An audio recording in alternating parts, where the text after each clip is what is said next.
Bonjour et bienvenue à tous sur l'Éco c'est clair. Pour faire suite au sujet sur l'audit, je vous propose aujourd'hui de partir à la découverte de la comptabilité. Donc, la comptabilité générale existe, ou comptabilité financière, est un système dans lequel on enregistre toutes les opérations qui ont lieu au sein d'un organisme, que ce soit une entreprise ou une association. Ce n'est vraiment pas quelque chose de nouveau, car par exemple dans la Rome antique ou chez les Incas, on en tenait déjà une.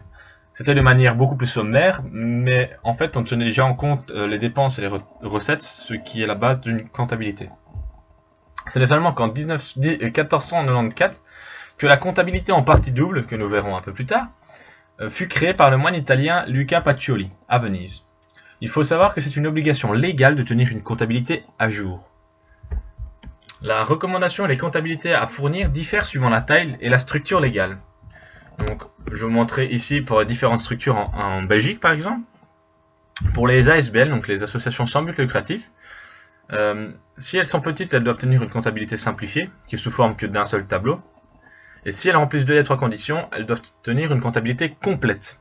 Et c'est au moins 2 des 3 conditions. Et la comptabilité complète, celle qu'on verra juste après, c'est ce qu'on appelle une comptabilité en partie double. Et pour toutes les sociétés, elles doivent tenir une comptabilité complète, que ce soit les sociétés anonymes, SA, ou sociétés privées à responsabilité limitée, SPRL. Donc ici, vous pouvez voir l'exemple d'un bilan. Il y a 2 colonnes, c'est pour ça qu'on appelle ça une comptabilité en partie double.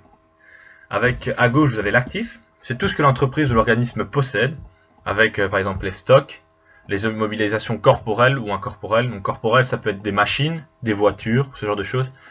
Et les ressources financières avec les créances, quand quelqu'un vous doit de l'argent, ou si votre compte est en positif.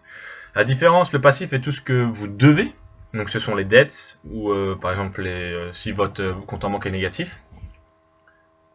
Donc on va voir juste après pour vous montrer un exemple d'un bilan dans une société.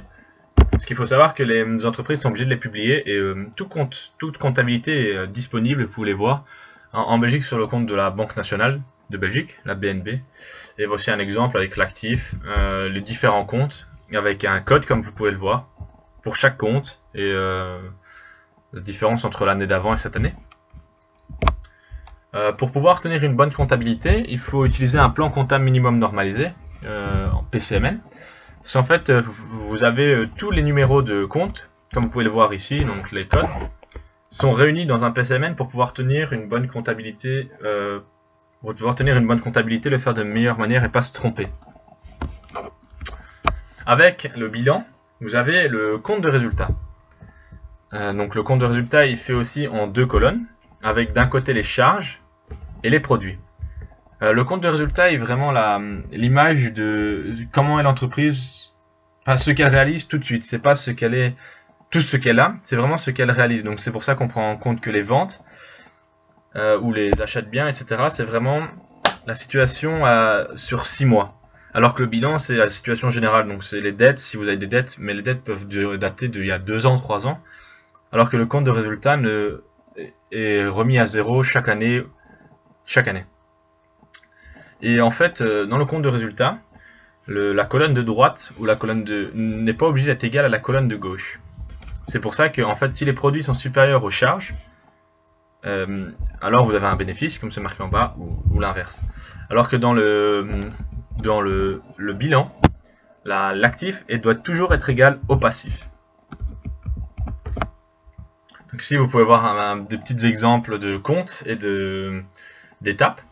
En fait, il faut savoir que la base d'une comptabilité et la pierre angulaire, c'est que si vous augmentez un compte, vous devez réduire un autre compte en fait. C'est pour ça que quand vous avez par exemple le compte 271 qui est augmenté de 25 000 et le compte 411 TVA récupéré qui est augmenté de 5 250, vous devez entre guillemets augmenter un autre compte, enfin diminuer l'autre compte par exemple fournisseur de 30 250. Et la même chose si vous voulez augmenter le compte fournisseur, vous devez diminuer celui de la banque.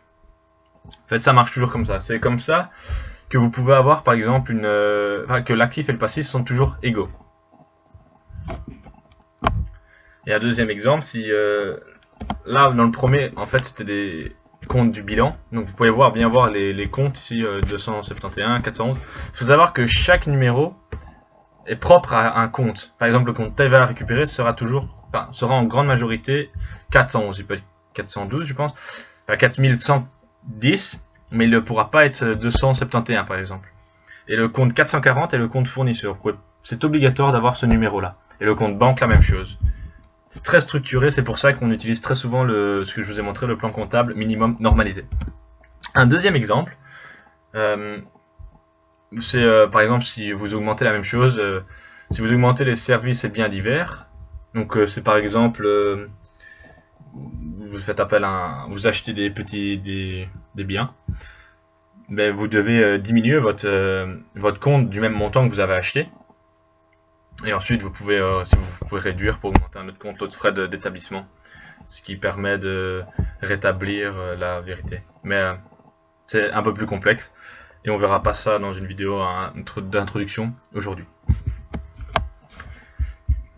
Donc, on va voir comment ça marche. Donc, ce que je vous ai expliqué, si on augmente un compte à gauche, on doit augmenter un compte à droite. Dans le bilan, l'actif se doit toujours d'être égal au passif. Et dans le compte de résultat, les produits et les charges peuvent ne pas être égaux. Oups. Pardon, hop. Et donc, si ça vous intéresse, voici quelques liens et les liens, il y aura quelques liens dans les commentaires. En France, et pour devenir comptable, il faut un niveau Bac+2 minimum, donc c'est 2 ans après le baccalauréat, soit par un BTS ou un DUT, ou alors un niveau Bac+3, soit à travers des licences professionnelles, des écoles de commerce comme la KEDGE et des diplômes de comptabilité et de gestion. Il existe des formations universitaires qui apportent des approfondissements. En Belgique, afin d'obtenir le titre officiel d'expert comptable et ou de conseil fiscal, il faut avoir accompli avec succès le stage de 3 ans auprès de l'Institut. La procédure d'inscription est très simple. Vous devez vérifier si vous disposez du diplôme requis, si vous réunissez les conditions d'admission prévues à l'article 19, alinéa 1er 1, 2, 3. Donc en fait, voilà, tous ces liens seront dans les commentaires de la vidéo, la description de la vidéo. Mais aussi, on voit souvent qu'il y a beaucoup d'études qui montrent que la comptabilité est l'endroit qui est où la révolution technologique va le plus toucher. On souligne souvent que c'est les comptables qui perdront le premier leur emploi. Déjà, ça remonte déjà il y a très longtemps, parce qu'en 1962, Gilbert Beach invente le lettrage conversationnel de qualification des écritures pour son application en comptabilité générale, et réalise le premier positionnement des détails du solde des comptes de tiers sur une tabulatrice IBM 421, un outil de mécanographie, puis sur un ordinateur, le 1er janvier 1966. Ce qui a ouvert la comptabilité à l'informatique, donc ouvert un peu la boîte de Pandore. Donc c'est surtout cela qui menace un peu la plupart de la comptabilité et des comptables, parce qu'en fait on fait de plus en plus de choses grâce à l'ordinateur, parce que comme vous avez pu le voir, entrevoir en tous les cas, chaque compte a un numéro, et en fait il faut vraiment toujours bien tenir à l'esprit que si on augmente un compteur, on doit augmenter de l'autre, enfin diminuer de l'autre, et en fait c'est vraiment il faut faire très attention, et donc un ordinateur est très fort pour faire très attention. Et maintenant il existe des programmes où on peut juste scanner une facture et elle entrera directement dans notre comptabilité en augmentant, par exemple, en la payant par exemple, mais elle sera enregistrée directement dans notre comptabilité, ce qui diminue le besoin de comptable. Donc c'est ce que j'ai marqué, le logiciel de scanner de facture, et donc on a donc besoin de moins en moins de comptables. Donc voilà, c'est fini pour cette vidéo. Nous verrons dans une prochaine vidéo pour quelles autres choses on peut utiliser la comptabilité, parce qu'il faut savoir que la comptabilité est utilisée pour beaucoup de choses.